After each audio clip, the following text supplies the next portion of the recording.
할렐루야. 네, 오늘 새벽에 나오신 여러분들 환영하고 축복합니다. 오늘도 우리 예수님과 동행하는 복된 하루가 되시기를 바랍니다. 자, 오늘 신명기 21장은 이스라엘의 성교를 위한 규례입니다. 성교를 위한 규례. 그래서 늘 이스라엘 백성들은 더럽혀질 수 있어요. 그것은 이제 죽은 시신으로 인해서 더럽혀질 수도 있고, 하나님의 법을 순종하지 아니하고 지키지 아니함으로써 더럽혀질 수 있습니다. 그래서 그 더럽혀진 것을 어떻게 정결케 할 수 있는가를 우리에게 말씀해 주고 있는데, 특별히 이것은 아직도 계속되는 모세의 두 번째 설교고, 그들이 가나안 땅에 들어갔을 때 그들이 경험할 수 있는 이 부정한 것, 이 더러운 것들, 죄악된 것들을 어떻게 씻어내고 우리가 정결함을 입을 수 있느냐. 왜냐하면 하나님은 거룩하시기 때문에 그들은 그 가나안 땅에서도 거룩함을 보존해야 했다는 것입니다. 그래서 그런 구체적인 사례들을 몇 가지로 소개하고 있죠. 자, 우리 먼저 1절부터 9절의 말씀은 이제 사람들이 누군가에 의해서 피살된 사람의 시신이 있는데 누가 죽였는지 몰라요. 누가 살인자인지 몰라요. 그러나 피해자가 시신으로 누워져 있을 때 그는 부정하다는 겁니다. 그래서 죽은 자는 구약에서는 이제 부정한 것이죠. 사실은 그렇죠. 하나님은 생명의 하나님이에요. 하나님은 우리를 처음으로 창조하시고 에덴 동산에 두실 때 영원한 생명으로 우리를 두신 거예요. 우리 인간은 처음부터 창조될 때 영원히 사는 존재예요. 우리는 죽음을 몰라요. 우리 영원히 살도록 그렇게 하나님이 창조하셨고 그렇게 당신의 숨결을 불어넣어 주셨어요. 근데 인간이 어떻게 죄가 들어왔어요? 결국 선악과를 따먹고 범죄하고 하나님의 명령에 불순종함으로써 인간에게 죄가 들어왔다는 것은 인간의 생명이 끊어졌다는 것입니다. 그래서 영적인 생명이 끊어지고 육체의 생명을 가지고 살다가 결국 인간은 죽으면 지옥으로 떨어지는 존재가 된 거예요. 그러니까 죽음이라는 것은 하나님 앞에 부정한 거예요. 왜? 하나님의 원래 의도가 아니기 때문에.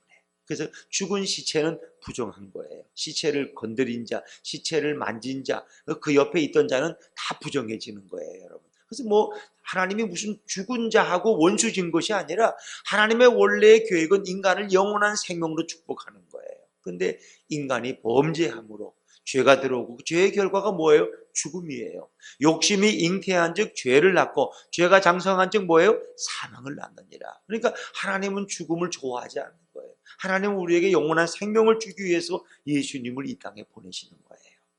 그래서 이 죽은 시신이 있는 그 성읍에서 가장 가까운 성읍에 장로들이 와서 그 죽은 시신을 정결케 하는 일을 하는 거죠. 또 그 가장 가까운 성읍에 아직 부리지 아니하고 멍에를 매지 아니한 암송아지를 취한다 그랬어요. 자, 우리 오늘 2절과 3절 말씀, 1절, 2절, 3절을 다시 한번 읽어보죠. 1절, 2절, 3절입니다. 시작.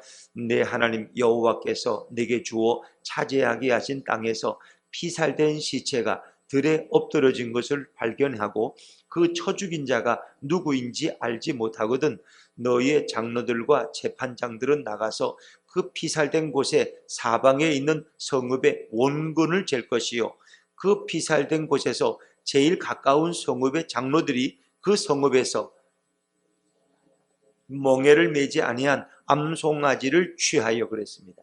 그러니까 그 시신이 있는 데서 가장 가까운 원근, 그러니까 원근이라는 것은 멀고 가까운 이 거리를 재라는 거예요. 그러니까 우리가 일반적으로 말하면 어느 성읍의 사람이 죄인일, 살인자일 확률이 많으냐 우리 생각하면 그게 제일 가까운 성읍이 좀 의심이 되는 거 아니냐. 어떤 살인 사건이 일어나면 그 살인 사건이 일어난 현장에 가장 가까운 마을, 가장 가까운 집, 가장 가까운 사람들이 일단 의심이 되지 않겠습니까? 물론 시신을 멀리 옮길 수도 있지만 일단적으로는 당황하니까 아마 그가 사람을 죽이곤 도망칠 수 있어요. 그래서 가장 가까운 성읍의 장로들이 와서 이제 그 정결함을 씻는 일을 하는데 가장 가까운 성읍의 암송아지, 그러니까 그 암송아지는 아직 부리지 아니하고 멍에를 매지 않고, 그러니까 아직 어리고 아직 때묻지 않은, 아직 멍에를 메고 밭을 갈아보지 못한 그런 깨끗한 순결한 암송아지를 가져다가 그 암송아지의 목을 꺾을 것이요 그 암송아지의 피를 흘려서 그 무죄한 그 뭡니까? 죄를 그 더러운 부족한 것을 정결케 하라는 것입니다. 쉽게 말하면 이제 가장 가까운 성읍에서 죄인이 그러니까 범죄한 살인자가 있을 것이다. 뭐 그런 의미보다는 그 외에 가장 가까운 성읍에 장로들이 오고 가장 가까운 성읍에 이런 그 암송아지를 데려다가 왜 그이 정결케 하는 일을 하느냐, 그 간단합니다. 그러니까 많은 성읍이 있지만 이 죽은 시체와 가장 가까운 성읍의 사람들이 가장 먼저 부정해질 수 있는 거예요. 그래서 가장 가까운 성읍에 이런 암송아지를 끌어다가 결국 정결 예식을 행한다는 것이죠. 그래서 이것은 어찌 보면 공동의 책임이에요. 공동의 책임. 그래서 그것을 어떻게 이제 정결케 하느냐. 우리 6절과 7절입니다. 시작. 그 피살된 곳에서 제일 가까운 성읍의 모든 장로들은 그 골짜기에서 목을 꺾은 암송아지 위에 손을 씻으며 말하기를 우리의 손이 이 피를 흘리지 아니하였고 우리의 눈이 이것을 보지도 못하였나이다. 자기들은 이제 직접 죽이지 않았다는 거예요. 그러나 그것은 모두의 공동 책임이에요. 그리고 사실 가장 가까운 성읍의 백성들이 가장 먼저 부정해졌을 거예요. 그래서 이제 이 모든 것을 누구의 뭐 죄냐, 어느 살인자가 어느 성읍에 있냐 묻지 않고 모두의 공동 책임으로서 가장 가까운 성읍에 송아지를 끌어다가 이제 그것을 속죄하는, 그 더러운 것을 정결케 하는 예식을 행하게 되는 거죠. 자, 우리 8절을 다시 합니다. 8절입니다. 시작. 여호와여, 주께서 속량하신 주의 백성 이스라엘을 사하시고 무지한 피를 주어 주의 백성 이스라엘 중에 머물러 두지 마옵소서 하면 그 피 흘린 죄가 사함을 받으리니 그랬습니다. 그래서 누구의 죄인지 모르지만 이건 공동적인 책임이기 때문에 이 모두의 이 죄를 이제 씻는 이런 정결한 예식을 이렇게 행한다는 것입니다. 근데 여기서 사용하는 8절에 보니까 여호와여 주께서 속량하신 주의 백성 이스라엘을 사하시고, 이 속량이라는 건 뭘까요? 이 속량이라는 말은 어찌 보면은 어떤 이 죄의 더러움을 씻는 것. 다시 말하면 이제 죽어야 할 어떤 그 죄의 대가를 대신 해결해 주는 것, 그것이 바로 속량이에요. 그래서 애굽의 종되었던 이스라엘을 하나님께서 해방시켜 주신 것, 이것이 바로 속량이죠. 속량. 그러니까 이스라엘 백성이 애굽에서 나오기 위해서는 그들을 얽매였던, 그들을 속박했던 어떤 그런 제도나 어떤 잘못된 것에서 누군가 그들을 해방시켜줘야 돼요. 풀어줘야 돼요. 그래서 그들이 애굽 땅에서 나오기 위해서 누군가 그 대가를 치르고 그들을 자유케 해 주어야 돼요. 그래서 우리가 이 구약의 출애굽의 이 사건은 결국 뭐예요? 결국 예수님이 이 땅에 오셔서 온 인류를 죄와 죽음의 얽매임에서 우리를 자유한 본래의 모습으로 해방시켜 주는 것을 의미하는 거죠. 그러니까 원래의 그 자유를 회복시켜 하는 것, 원래의 자유를 회복시키는 것. 애굽의 종되었던 이스라엘을 하나님께서 그들을 해방시켜 준 것을 바로 속량이라고 그러죠. 속량. 그래서 이제 이러한 정결 예식을 통해서 참으로 그 지역의 모든 공동체가 다시 정결함을 잇는 거예요. 그것을 이제 속량이라고 표현하죠. 속량하신 주의 백성 이스라엘을 사하시고, 이 사한다는 말은 조금 특별한 의미를 가지고 있어요. 이것은 카파르라고 하는 히브리어 원어를 사용하는데 이 뜻은 덮다, 그런데 덮다. 우리가 이제 어떤 문제가 생기면 그냥 그거 덮읍시다 이러죠. 정치적인 어떤 사건이 일어나면 정치인들은 그것을 덮어버리려고 그래요. 왜? 그것이 연결되면 결국 자기들까지 문제가 되기 때문에 그걸 좀 덮었으면 좋겠어요. 그래서 우리가 어제 뭐 검찰 인사를 봤다. 그러면 사실은 뭐 울산시장 이런 개인 문제, 이제 그런 것을 왜 보냐면 뭔가 좀 청와대가 관련이 있다고 이제 보는 거예요. 청와대가. 그래서 그것을 자꾸 보고 들어가면 그 울산시장 된 분이 문재인 대통령의 아주 막역한 친구고, 그 앞에 시장이 될 사람은 이제 다른 당의 이제 출신이죠. 그러니까 뭔가 하여튼 좀 뭔가 대통령과 관련이 있는 사람을 좀 시장을 시키기 위해서 뭔가 이렇게 정치권이 개입한 것이 아니냐. 근데 일단 그걸 자꾸 밝히니까 좀 불편해요. 청와대 모든 뭐 옛날 직원들이 다 불려가고 수사를 받고, 그러니까 그걸 그냥 덮어버리자, 뭐 그런 의미예요. 어쩌면 그것이 뭐 사실인지 아닌지는 그건 모르겠고, 일단 뭔가 문제가 있을 때 그 허물과 죄를 덮는 거, 이것이 바로 오늘 여기 사함이라는 의미의 원어가 가지고 있는 뜻이에요. 그 일은 그냥 우리 덮어버립시다. 없던 일로 합시다. 다시 말하면 이 모든 마을, 이 가까운 마을에 이 죽은 시신으로 해서 부정한 모든 것을 그냥 덮는 거, 덮어버려요. 그러기 위해서는 누가 죽어야 돼요? 여기 암송아지가 죽어야 돼요. 멍에를 메어보지 않은, 아직 때묻지 않은 아주 정결한, 우리로 보면은 무흠하신, 예수님은 흠이 없으신 분이에요. 예수님은 원죄와 상관없는 분이에요. 그분은 아주 깨끗하고 정말 정결한 분이에요. 뭔가 그 깨끗하고 정결한 그리스도가 오셔서 우리 죄를 대신 속량하셔야만 했어요. 그래서 그분이 피 흘리심으로 저와 여러분의 모든 죄가 그냥 없다고 덮어지는 거예요. 덮다. 없던 일로. 그거예요. 그래서 그것이 이 바로 본문이 얘기는 실제 가나안 땅에서 일어날 일을 미리 예고하고 있지만 동시에 이 땅에 오실 예수님께서 우리의 모든 죄를 덮으시고 그리고 우리를 원래의 자유와 해방의 그런 자유한 백성으로 우리를 속량하실 것을 예고하고 있는 것이다. 그래서 그 피 흘린 사람의 생명을 빼앗은 피 흘린 죄가 사함을 받는 정결의 예식을 제일 먼저 설명하고 있는 것입니다. 자, 두 번째는 10절부터 14절인데 이제 그들이 전쟁을 해서 이겼어요. 그러면 전쟁의 포로를 잡아오는데 대개 가나안 땅에서의 전쟁은 어떻습니까? 이 남자는 다 진멸해서 죽여버려요.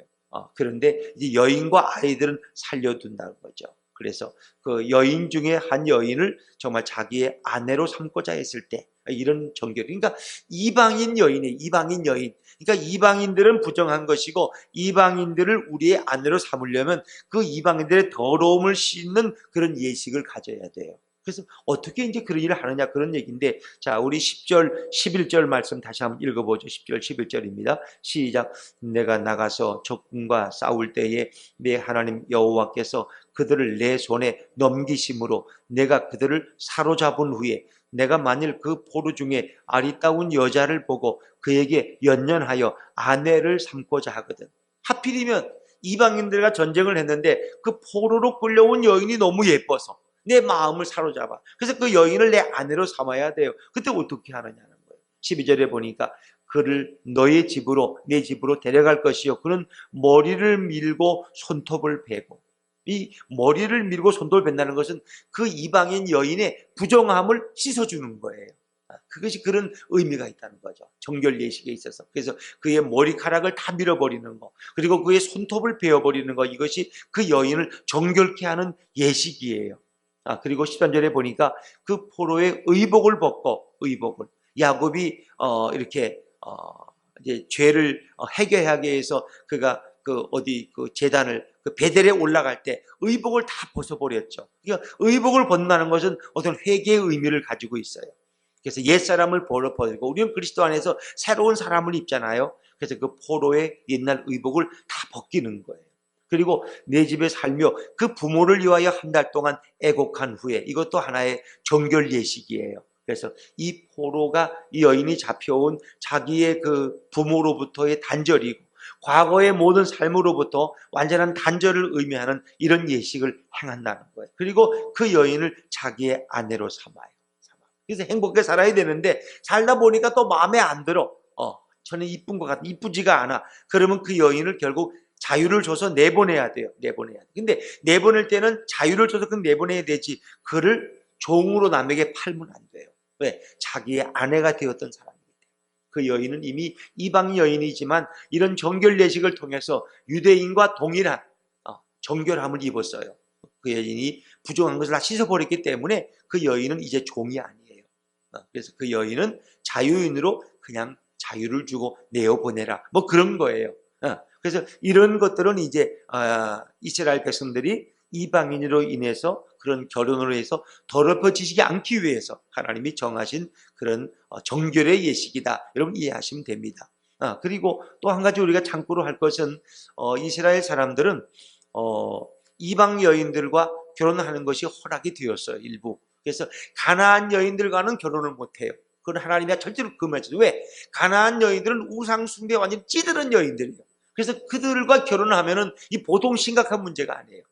그래서 이 가나안은 왜 이렇게 이스라엘 백성의 정복을 당하고 내쫓김을 당하느냐? 그들의 죄가 너무 크다는 거예요. 그들의 우상 숭배가 너무 가증한, 심지어 가나안 땅에서 일어난 일은 보면 그 몰록신에게 자기 자식을 불살라서 그 몰록신에게 자기 재산을 인신재산을 드려 이 정도로 하나님 앞에 이 인간의 생명을 빼앗는 것은 용납할 수 없어요. 그래서 가난한 사람은 살려두면 안 돼요. 그들은 다 진멸, 남자든 여자든 어린아이까지 짐승까지 가난은 살려두면 안 돼요. 그게 하나님의 특별한 성전이에요. 그래서 이제 그 외에 다른 이방인들은 허용이 돼서 우리가 보니까 모세는 구스 여인과 결혼해서 살았죠. 그걸 이제 뭐 아론과 미리암이 그걸 가지고 이제 비판하다가 결국 그들이 어떻게 됐어요? 이 나병 환자가 되어서 성 밖에서 7일을 지내는 그런 부끄러움을 당하죠. 요셉도 애굽 땅에 갔을 때 애굽 여인, 애굽의 어떤 제사장의 딸과 결혼해서 자식을 낳게 돼요. 그래서 낳게 된 자식이 바로 그 므낫세와 뭐 에브라임이 되는 거죠. 그 다음에 이제 보아스라는 다윗의 그 조상도 모압 여인 룻과 결혼했어요. 그래서 일부 이방 여인과의 결혼은 허용되었다는 거예요. 그러나 이제 이런 절차가 필요해요. 이런 절차가. 그래서 그들의 머리를 밀고 손톱을 베고 또 이래서 또 의복을 벗겨버리고 그리고 한 달 동안 애국하는 이런 과정을 통해서 그런 이스라엘과 동일한 정결함을 입게 된다. 그러니까 하나님이 얼마나 죄를 싫어하느냐. 하나님 얼마나 죄를, 그 죄의 결과가 바로 죽음이에요. 그래서 시체는 부정한 거예요. 그래서 하나님은 너무너무 우리가 이 땅에서 정결하게 살기를 원하신다. 우리가 이 세속에 물들지 말고 이 세상을 따라가지 말고 우리가 정말 세상을 거슬러가는 그런 하나님의 정결한 사람들 되기를 주의 이름으로 축원합니다. 근데 그게 내 마음대로 안 돼요. 그래서 우리는 늘 성령의 충만을 구해야 돼요. 성령님이 도와주지 않으시면 우리는 그렇게 정결함을 입을 수가 없어요. 그리고 또 우리 안에 예수님을 모시고 살아갈 때 그 예수님께서 우리가 죄의 유혹을 이길 수 있는 힘을 우리에게 부어주시는 거예요. 그래서 오늘 한 해도 우리가 예수님을 내 인생의 주인으로 모시고 살아갈 때 여러분은 이 모든 죄와 단절하고 물론 우리가 죄를 짓더라도 늘 회개하고 또 용서받고 정결함을 입을 수 있는 것이죠. 그래서 이 한 해는 정말 죄와 가장 멀리하는 그런 정결한 한 해가 되시기를 주의 이름으로 축원합니다. 자, 15절부터 17절까지에서는 이제 이런 상속의 문제예요. 어떤 사람이 이스라엘 여인 두 여인과 결혼했다. 근데 이건 사실은 자주 있는 일은 아니에요. 하나님이 원하신 적은 일부 일처제예요. 근데 간혹 어느 시대에 한 두 아내를 두는 것이 아마 허락되었던 때가 있었던 것 같아요. 그래서 근데 하필이면 두 여인 중에 하나는 사랑을 받고 하나는 또 미움을 받아요. 근데 하필이면 이렇게 미움받는 여인의 아들이 장자예요. 장자. 사랑받는 여인의 아들은 장자가 아니야. 근데 이제 이 남자가 죽을 때 누군가에게 그 재산을 상속시켜줘야 돼요. 그러면 어느 장자에게 상속을 시켜줘야 되느냐. 가능하면 내가 사랑하는 여인, 내 아내가 둘인데 내가 더 사랑하는 여인의 아들에게 이 모든 재산을 장자로 상속시켜주고 싶지만 그렇게 하지 말라는 거예요.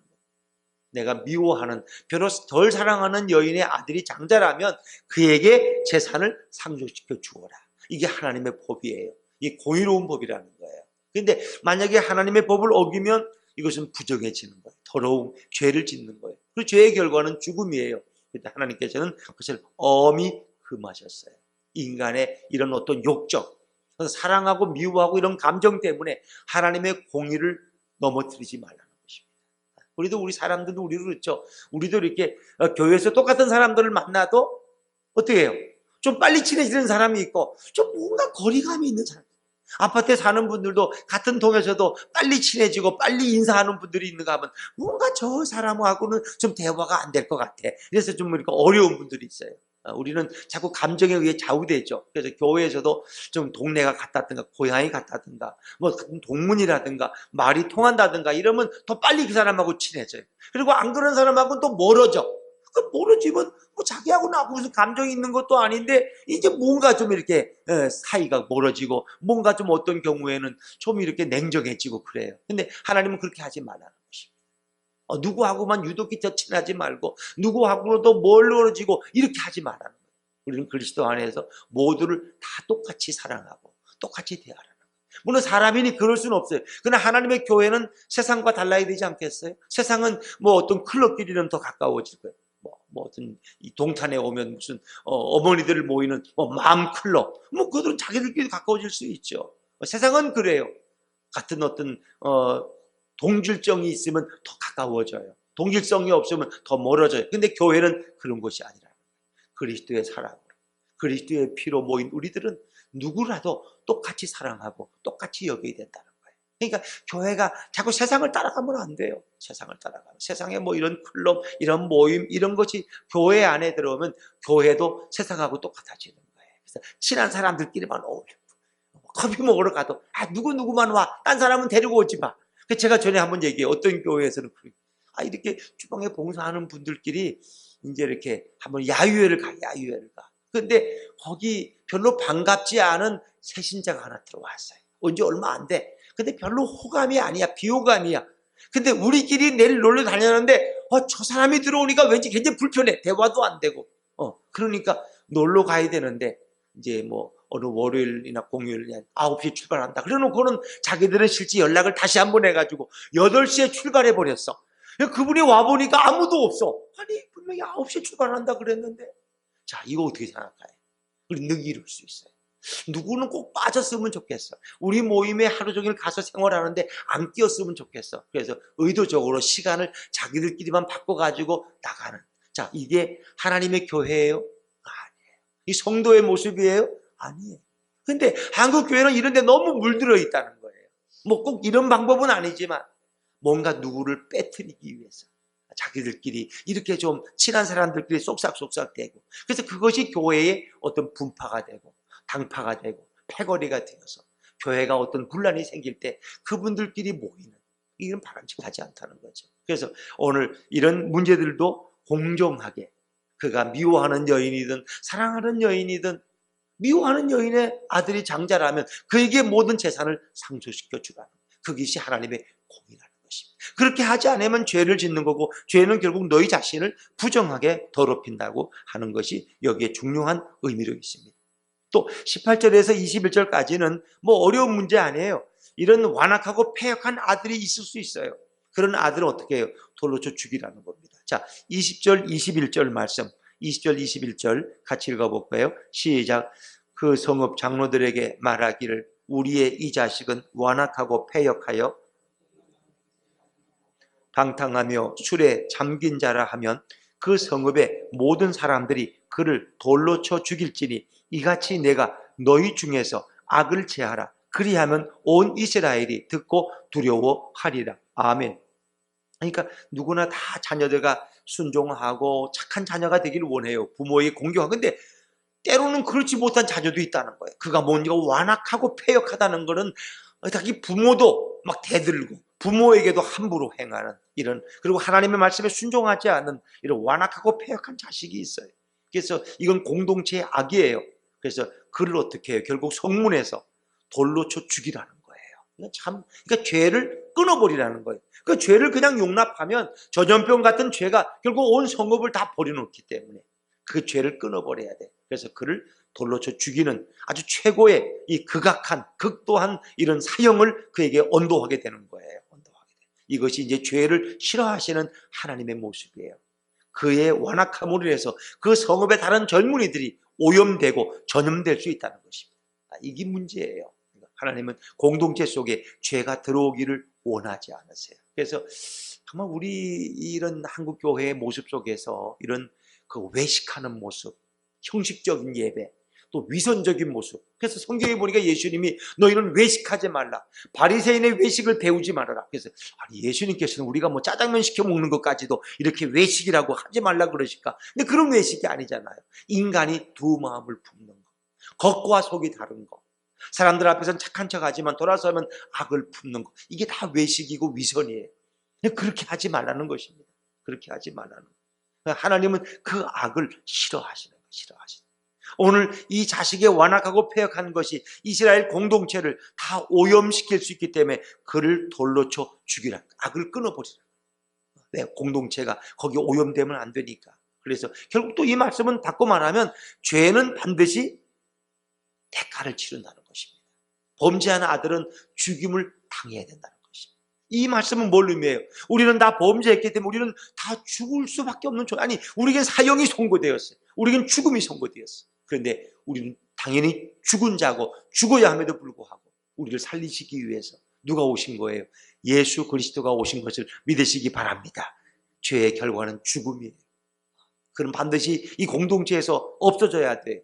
그런데 하나님은 우리를 살리시기 위해서 당신의 외아들 예수님을 보내셔서 우리의 모든 죄를 대신 짊어지고, 그러니까 이 아들이 돌에 맞아 죽어야 되는데 그를 살리려면 누군가 대신 돌에 맞아 죽어야 돼. 누가 그 일을 할 것이냐? 아무도 안 해. 그런데 결국 예수님이 우리 대신 돌에 맞아 죽는 것 같은, 십자가에서 우리의 죄를 대신 지시고 십자가에 죽으신 거예요. 그걸 의미하는 거예요. 누군가 그 저주를 대신 짊어져야 돼. 그래서 구약에서는 양이나 이런 제물이 인간의 죄를 대신 짊어지고 번제단에서 살해당하고 죽임을 당하고, 그리고 제물로 올려지고, 또 뭡니까, 우리가 그 어떤 양이 그 인간의 죄를 그에게 안수해서 전가해서 그 양을 결국은 광야로 내보내는, 이런 걸 누군가 대신 치러야 돼. 그게 대속제물이죠. 대속제물. 그것을 바로 우리에게 미리 말씀해 주고 있는데, 자, 이제 그 마지막 결론이 뭐예요? 누군가 십자가에, 나무에 달아 죽이는 이런 것에 대해서 말씀하고 있죠. 자, 22절 23절 말씀, 22절 23절입니다 시작. 사람이 만일 죽을 죄를 범함으로 내가 그를 죽여 나무 위에 달거든 그 시체를 나무 위에 밤새도록 두지 말고 그날에 장사하여 내 하나님 여호와께서 내게 기업으로 주시는 땅을 더럽히지 말라. 나무에 달린 자는 하나님께 저주를 받았음이니라. 아멘. 정말 참 놀라운 말씀이에요. 이 말씀은 그 당시에 있었던 있을 일을 기록하고 있지만, 동시에 이 땅에 오셔서 우리 대신 나무 십자가에 달려서 죽으실 예수님을 말 그대로 가입하고 있는 그런 아주 놀라운 말씀입니다. 누구든지 죽을 죄를 범할 때 그를 나무 위에 달아 죽이는 이런 형벌이 있었다는 것입니다. 그런데 그 시신을 나무 위에 밤새도록 두지 말라는 거예요. 그 왜 그런지 아세요? 오히려 보면 그거를 이렇게 오랫동안 걸어놔야지 사람들이 보고 저 죄를 지면은 저렇게 죽는구나 하고 경각심을 가질 텐데, 그건 하루도 족하다는 거예요. 왜? 죽은 자는, 생명이 있는 자는 정결하지만 죽은 자는 더럽고 부정한 거예요. 부정한 시신을 나무에 하루 이상 달아두면 안 돼요. 그러니까 해가 지기 전에 그를 끌어내려서 그를 장사해서 묻어버려야 돼요. 그 부정한 것을 끊어버려야 돼요. 왜? 그런 저주받은 자기 때문에. 나무에 달린 자는 하나님께 저주를 받았음이니라. 그래서 예수님을 십자가에 죽으시니까 뭐라 했어요? 저는 하나님께 저주받은 자라. 저주받은. 맞아요. 예수님은 하나님께 저주받았어요. 누구 대신? 저와 여러분 대신. 우리가 바로 죄로 인해서 다 저주받은 인생들이에요. 근데 그 저주를 누가 대신? 예수님이 대신 짊어지신 거예요. 우리 대신. 그 저주를 예수님이 다 짊어지신 거예요. 그러니까 그 주님의 은혜가 얼마나 놀랍고 고마우냐는 거예요. 우리가 늘 울어도 우리의 죄를 정말 회개할 길이 없고, 정말 우리가 생각하고 또 생각하고 높여도 주님의 그 은혜는 말로 다 할 수 없는 거예요. 왜? 내가 저주받을 자리에 내 대신 저주받으셔. 내가 죽어야 할 자리에 그분이 내 대신 돌에 맞아 죽은 것과 동일한 거예요. 내 피가 흘려져야 될 곳에 주님의 피가 흘려진 거예요. 그것이 바로 예수님의 은혜예요. 그러니까 성경은 구약이 이렇게 많은 39권이 기록된 목적은 간단해요. 이 땅에 오셔서, 하나님의 아들로 이 땅에 오셔서 우리의 죄를 다 짊어지시고 우리를 사망에서 생명으로 건지실 그분이 바로 예수님이라는 것을 계속해서 반복적으로 우리에게 말씀하고 있는 거예요. 그래서 우리가 구약을 보면은, 아니 왜 모세오경에는 똑같은 말이 이렇게 많아? 이런 얘기 많아요.